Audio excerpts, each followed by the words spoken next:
Hello students, welcome back again to our BPS online channel. So students, today we are continuing our chapter and the chapter name is Bringing Up Kari. Okay, so we are making part second of this chapter and I hope you all are enjoying with us now. Students, आज अपन Bringing Up Kari जो कारी है उसका part second अपन start कर रहे हैं। Chapter का sense आपने प्रीवियस वीडियो में देखा होगा कि कार्य का जो पालन पोषण होता है वो कैसे होता है, उसके बेसिस पे चैप्टर है। ओके, सो इसका पार्ट फर्स्ट अपन ने पढ़ा था। अपन ने इसमें पढ़ा था कि कारी का नाम का एक छोटा सा एलिफेंट होता है और जो बच्चा है वो इस स्टोरी को लिख रहा है उस टाइम में, ठीक है। तो अपने आप को बच्चा उस स्टोरी का राइटर मान के उसको नरेटर बन रहा है अपने आप में और कारी के बारे में लिख रहा है। बहुत सारी चीज़ें उसने कारी के बारे में लिखी है। उसने ये भी लिखा कारी ने एक बार एक बच्चे को सेव किया था। तो देखते हैं यहाँ पे इस पैराग्राफ से मैं स्टार्ट कर रहा हूँ, कल अपन ने यहीं पे एंड किया था। So students, I am starting from here. It was not easy job to get twigs and spellings for Kari. मतलब कि कारी के लिए वो लड़का बता रहा है कि कारी की देखभाल करना मेरे लिए कितना टफ होता था। वो बता रहा है कि कारी के लिए कोई आसान काम नहीं था। जो ट्विक्स है या स्पेलिंग्स यानी नए पौधे लाना, और ट्विक्स यानी जो टहनियाँ होती है, जो छोटे मोटे पौधे होते हैं, वो उसके खाने के लिए लाना कोई आम बात नहीं थी मेरे लिए, क्योंकि वो खुद ही बच्चा था अपने आप में। I had to climb all kinds of trees to get the most delicate and tender twigs. यानी कि वो लड़का कहता था कि उसके लिए अच्छी अच्छी चीज़ें लाने के लिए, एंड डेलिकेट मीन्स होता है स्वादिष्ट और या डिलीशियस जिसको बोल सकते हैं। टेंडर यानी मुलायम जो ट्विक्स होती है, टहनियाँ हैं, वो लाने के लिए मुझे अलग अलग पेड़ों पे चढ़ना पड़ता था। As he was very fond of young branches of the banyan tree which grows like a cathedral of leaves and branches. यानी कि कारी का जो मनपसंद जो ब्रांचेस थी, यंग ब्रांचेस कौन सी थी? बेनियन ट्री की जो बरगद का पेड़ था वो उसकी मनपसंद का फॉन्ट का मत होता है मनपसंदीदा, ठीक है। वो उसको बहुत ज़्यादा पसंद थी। विच ग्रो लाइक कैथेड्रल में, कैथेड्रल होता है आपके जो चर्च होता है उससे रिलेटेड वर्ड है, लेकिन चर्च बहुत ज़्यादा हाइट पे होता है, हाइट होती है उसकी, उसी के बेसिस पे इसको लिया गया है कि बरगद का पेड़ भी बहुत ज़्यादा ऊंचा होता था, तो उसकी ब्रांचेस मेरे लिए लानी टफ होती थी। आई वॉज गैदरिंग सम, लेकिन वो कह रहा है मैंने कुछ इकट्ठा कर ली थी। वन स्प्रिंग डे इन मार्च, एक दिन मार्च में जो स्प्रिंग डेज होते हैं यानी वसंत ऋतु, व्हेन आई सडनली हर्ड कारी is calling me in the distance. जब मैंने सुना कि कुछ ही दूरी पे कारी है, वो मुझे बुला रहा है, पुकार रहा है। ओके, कारी की आवाज़ उसने सुनी। As he was still very young, अभी तक वो बहुत ही ज़्यादा छोटा था। He was more like that of a baby than an elephant. यानी कि उसकी आवाज़ अभी भी कैसी थी, या बच्चे की तरह ही उसकी आवाज़ थी कि एलिफेंट की बजाय। Okay, I thought somebody was hurting him, हो सकता है आगे। ओके, उसने सोचा कि अभी कोई उसको हर्ट कर रहा है या उसको चोट पहुंचा रहा है। I came down from my tree and ran very fast to edge of the forest where I had left him. यानी कि वो लड़का कहता है मैं अपने पेड़ से उतरा और उस दिशा में दौड़ा या उस जगह दौड़ा जहाँ मैं कारी को छोड़ के आया था जंगल से बाहर। But he was not there, लेकिन वो तो वहाँ था ही नहीं। I looked all over but I could not find him. मैंने उसको सारी तरफ देख लिया, सब जगह देख लिया, लेकिन वो मुझे कहीं नहीं मिला। I went near the edge of the water and saw a black something struggling above the surface। यानी कि वो लड़का कहता है कि उसी दौरान मैं पानी के किनारे गया, नदी के किनारे गया, मैंने देखा कि पानी में कुछ काला सा स्ट्रगल कर रहा है, ठीक है। और सरफेस यानी कि ऊपर आने के लिए कुछ काला सा है, वो स्ट्रगल कर रहा है। ओके, आगे इसमें दे रखा है then it rose higher and it was the trunk of my elephant. उसी समय वो थोड़ा और ऊपर आई और फिर मुझे फील हुआ ये तो किसकी ट्रंक है, यानी हाथी की, मेरे हाथी की सूंड है। I thought he was drawing. मैंने ऐसा सोचा कि वह पानी में गिर रहा है, ओके, डूब रहा है पानी में। आई वॉज हेल्पलेस, मैं तो लाचार था उस टाइम में। Okay, because I could not jump into the water and save the 400 pound of him. यानी कि उस समय मैं लाचार था, मजबूर था, क्योंकि मुझे तैरना भी नहीं आता था और इतनी हिम्मत भी नहीं थी कि मैं पानी में कूद के उस 400 पाउंड वाले एलिफेंट को बचा सकूं।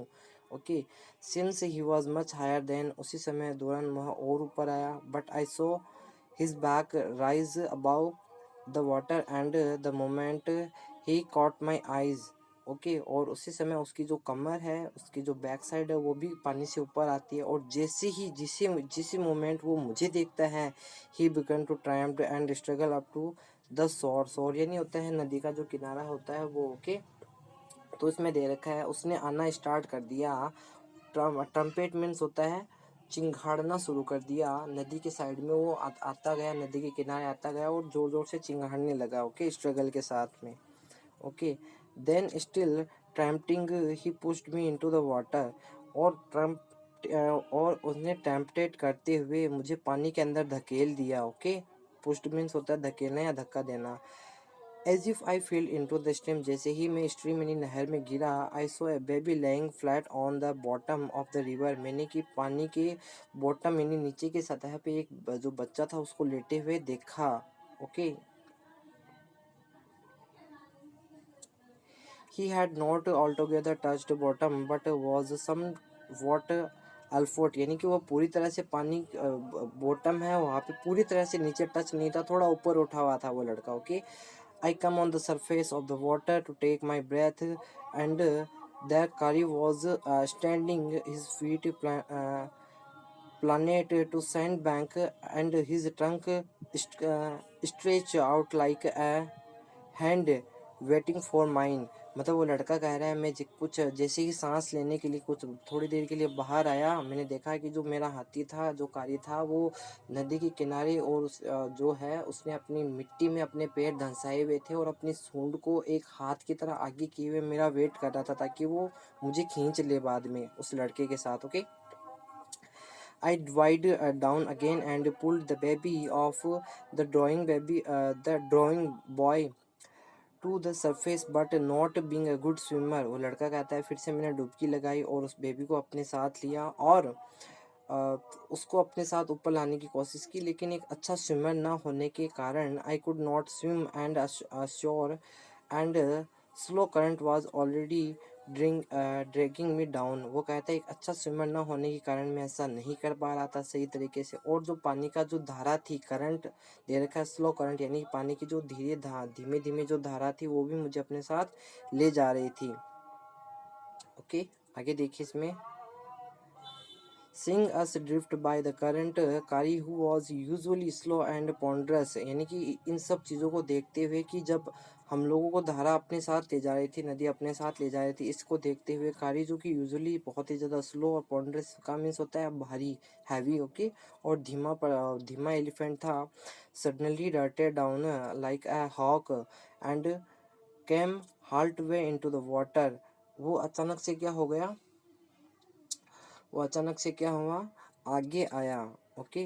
कहा थे स्टूडेंट्स अपन, वो अचानक से डर्टे डाउन मीन्स होता है आगे आया, मतलब नीचे उतरा वो नदी के अंदर, और हाफ मीन्स होता है बाज की तरह आगे आया। एंड केम हाल्ट वे into the water where I saw him stretch out his trunk again.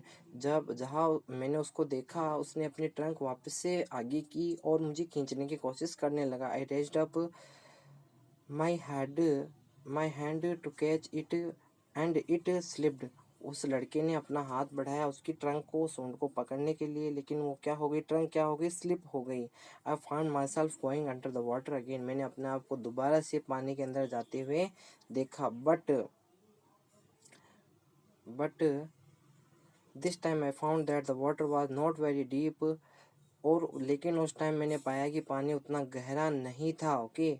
So I sank to the bottom of the river and doubled my feet under me and then suddenly kicked the river bed, okay. तो वो लड़का कहता है इसलिए मैं पानी के bottom तक गया और मैंने डबल माई फीट मीन्स होता है अपने पैर से जोर से, मतलब नीचे पुश किया अपने पैर को ऊपर जाने के लिए, ओके। एक किक लगाया, ओके, रिवर बेड पे, यहाँ पे दे रखा सडनली किक लगाया मैंने रिवर बेड पे, यानी कि जो पानी की जो सतह थी अंदर बॉटम जो था उस पर मैंने किक लगाया नीचे जा कर के। So short upwards like an arrow, और इससे करने पर मैं एक एरो जो होता है, तीर होता है, उसकी तरह ऊपर की साइड में गया। In spite of the fact that I was holding the drawing boy with my hand. और वो जो लड़का था और ये सब हो रहा था, इन सब के बावजूद ये सब हो रहा था उस लड़के को भी मैंने पकड़ा हुआ था, वो भी मेरे साथ जा रहा था, ओके, ऊपर की तरफ।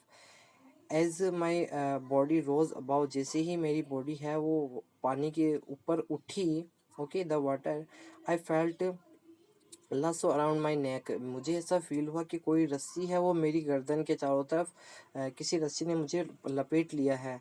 दिस फ्रटेंडेड मी, उस चीज़ ने मुझे डरा दिया, okay. I thought some water animal was going to swallow me, मुझे ऐसा लगा कुछ पानी के जो जानवर है वो मुझे निगल जाएंगे। सलोमी मीन्स होता है निगलना, ओके। आई हैड कारी स्क्विलिंग, मैंने कारी की जो है वो एक तरह से आवाज़ सुनी या चिंगाड़ उसकी सुनी, okay. And I knew it was his trunk about, और तब मैंने महसूस किया कि ये तो उसकी क्या थी, ट्रंक थी, जो कि मेरी गर्दन के चारों तरफ थी, मेरी गर्दन के पास थी, ओके।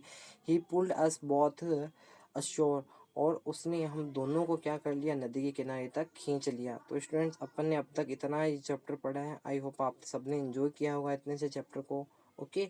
और इसके अभी 1 या 2 पार्ट बनने और बाकी है। सो अभी यहाँ पे इसके कॉम्प्रिहेंशंस आते हैं, इसका सेकंड पार्ट यहाँ से स्टार्ट होगा, थर्ड पार्ट सॉरी। तो अपन स्टार्ट करेंगे नेक्स्ट वीडियो में अपना थर्ड पार्ट। तो ओके स्टूडेंट्स, तब तक के लिए have a nice day and see you for tomorrow.